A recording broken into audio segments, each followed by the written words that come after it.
I'm Ty Long. I'm the organic farm manager here at White Oak. I've been into organic gardening pretty much as long as I can remember. I came up, in an agricultural family.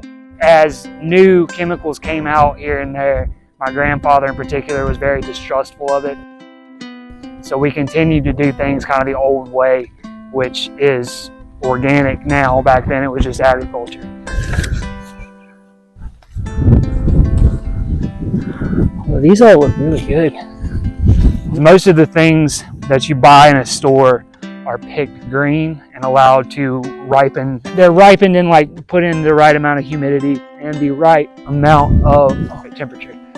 And they're ripened from green. And the reason for that is unripe fruit doesn't get attacked by fungus. It doesn't get attacked by pests. Everything wants ripe fruit.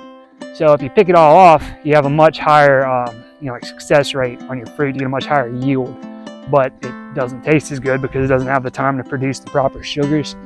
So that's why it's not even necessarily that I'm particularly good at growing peaches, but these are much better peaches than you will ever buy in a store ever. Timic for peanuts, gramoxone, which is an herbicide. A lot of things are just gradually more and more being labeled carcinogenic.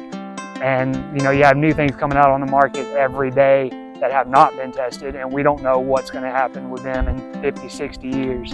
So everything I grow has nothing but biological pesticide and biological fungicide on it. There are several chemicals that you can use that are technically organic, OMRI listed, like pyrethrin, stuff like that I still choose not to use. I really kind of aim to only use biological pesticides and fungicides. So see a lot of things like this where that is a fungal infection on this peach tree. It's just one peach. There might be a few more, but there's nothing, not usable about it. It's not killing this tree. So this would be an instance where I just wouldn't spray anything.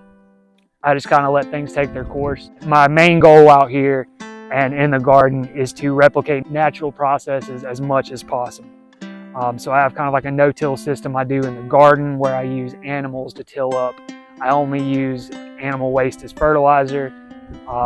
So really kind of what we're doing on a larger scale here as far as regenerative agriculture, I have to intensify that and do it on a much smaller scale because vegetables need a much more dense nutrient profile than say your annual grasses and stuff like that.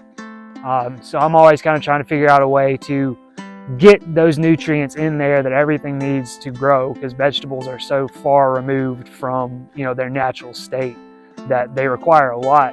And so far, just putting pigs on it, sheep on it, and rabbit manure, I've got a nice even nutrient profile I'm going into summer with. So as long as we can make it through this weird 40-degree in May weather, we'll be all right. There, please.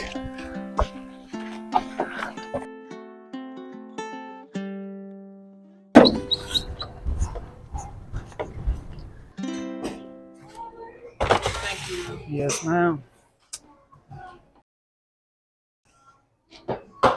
They're very, very sweet. Nice and ripe on the tree.